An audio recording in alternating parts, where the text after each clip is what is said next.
Hello, I'd love to introduce you to Carol Newton, who's a certified Pilates and fitness trainer here on the Sunshine Coast in Australia.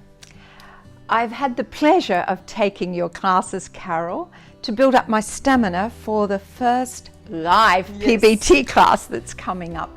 And I love your classes because of your positive attitude and your sense of humour that comes into every class.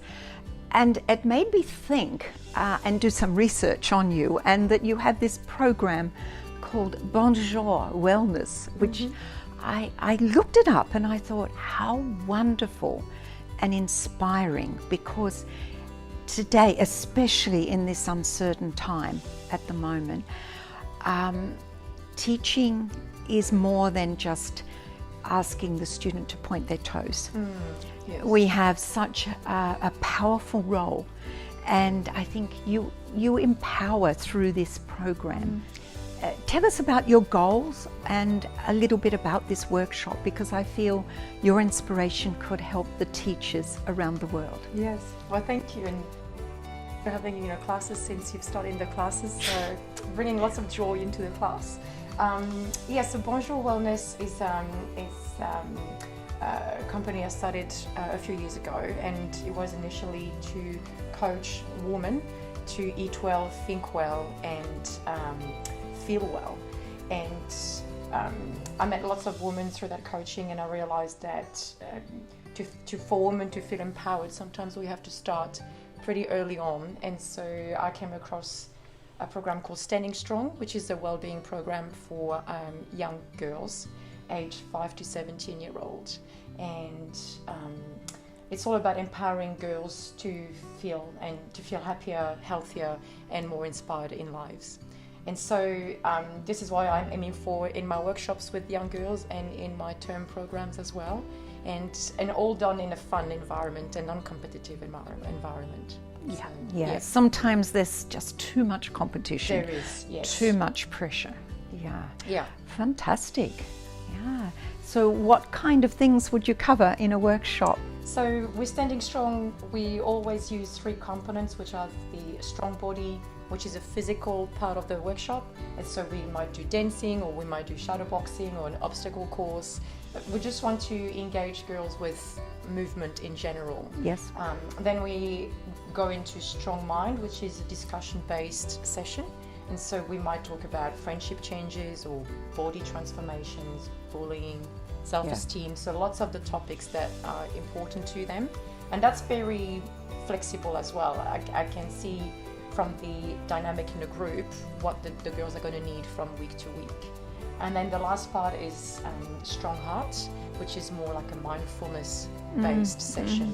And we either do relaxation or yoga or breathing, Yes. or we create a poster that is going to be relating to the topic we talked about before.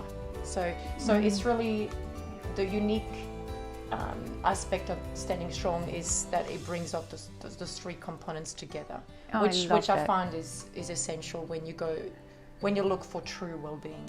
True well-being, and and they need all of that methodology, Yes. especially in this uncertain time. Yes. And I think it's really empowering that our job as teachers, whether it be for ballet or for whatever, that we try and instill in the students that they can communicate. Yes. I love when I teach and I ask the student after an exercise, how are they feeling? Yes. What is this going to help them with? Yes. And what tools are they getting from this? Yes. Because we have that power, and if teachers can tap into that, I think the well-being of the whole children and the communication would be just so much better. And sometimes we don't even know how much influence we can have on our kids, or even the words that we are using. Exactly. And we know how those words can really lift somebody up, or on the contrary, they can really just... Absolutely. So we just got to be a bit mindful about the words we are using, in which context they are used. Yes. And use a bit of emotional intelligence as well. Knowing what to say, maybe, and when to say it. And sometimes pulling back and always listening. Yeah. That's right. Yeah. So do you believe the adolescents at today's world are under a lot of pressure to achieve, and this can really affect their mental stability? To me, I believe to compare is to despair. I love that. Yeah. I advocate in my teaching not to use mirrors, for them to feel, Yeah. to produce, Yes. instead of looking and comparing. Yes.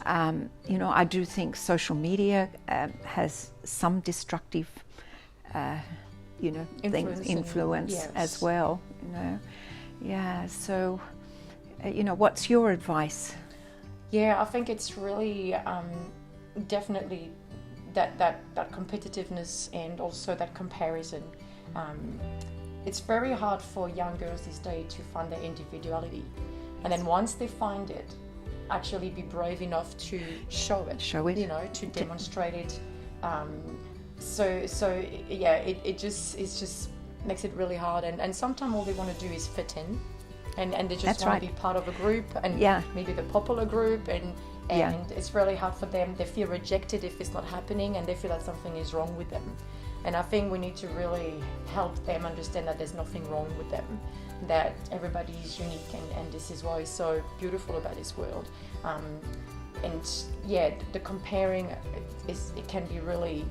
And unfortunately, there's a lot of that, whether it's at school, and it could be grades or look or body image is a huge huge thing today. And then the same. So I think when they come into doing some exercises, you really want them to connect with how good they feel after exercise, instead of how it's going to change their body shape, or losing weight, gaining weight, or it's more about how do you feel after that. How do you feel? Does it make you feel like you're energized, or like you're happy, or so, and I think this is why exercise is medicine as well. It is. It brings you those beautiful feelings in your brain that just makes you feel like yes. That's right. Yes. And that extra little push, that I love towards the end of your class, how you lift the whole class, and how you bring in a little bit of sense of humor when everybody is feeling like I can't, and then yes you can, So it's those same tools that all teachers can tap into. But I think we also need to understand, like when you're mature and an adult, you kind of forget a little bit of what you were like at the same age. So it's important sometimes for us to remember how we were when we were teenagers. Absolutely. And how maybe we went through the same issues, and share that with our girls as well as parents or as teachers. Because sometimes they feel like you've got it all and everything is under control, and they don't really know too much about your past and your experiences, and sharing with them is not going to show any weaknesses. But it's just going to show them that, so maybe mum went through the same thing as me, and maybe she can understand, and we can have a chat together about this. That open communication is just so valuable. Definitely. So important. And if they can find that either with the parents or with a dance teacher or with a standing strong instructor, it takes a village to raise a child, and so if they can't find some help somewhere, they would be able to find it somewhere else, which would prevent them from getting into falling trouble. down the dark hole. And just withdrawing.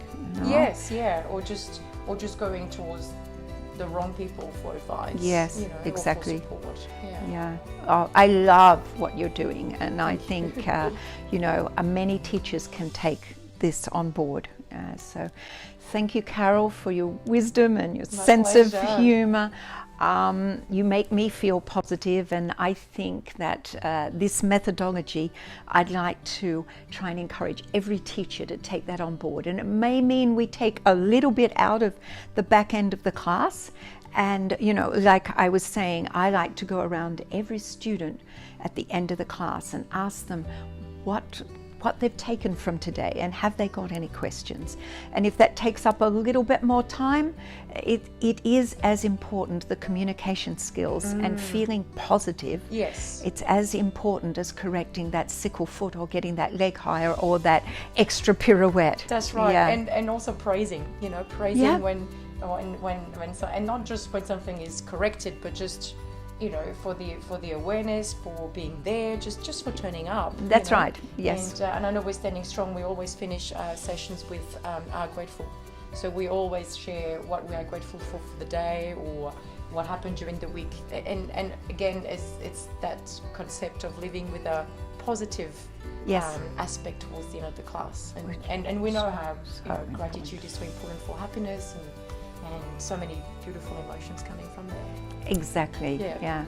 Thank you so much. My pleasure. Thank you for having me. I've got a lot out of your classes, and I love the teachers to take this on board all around the world.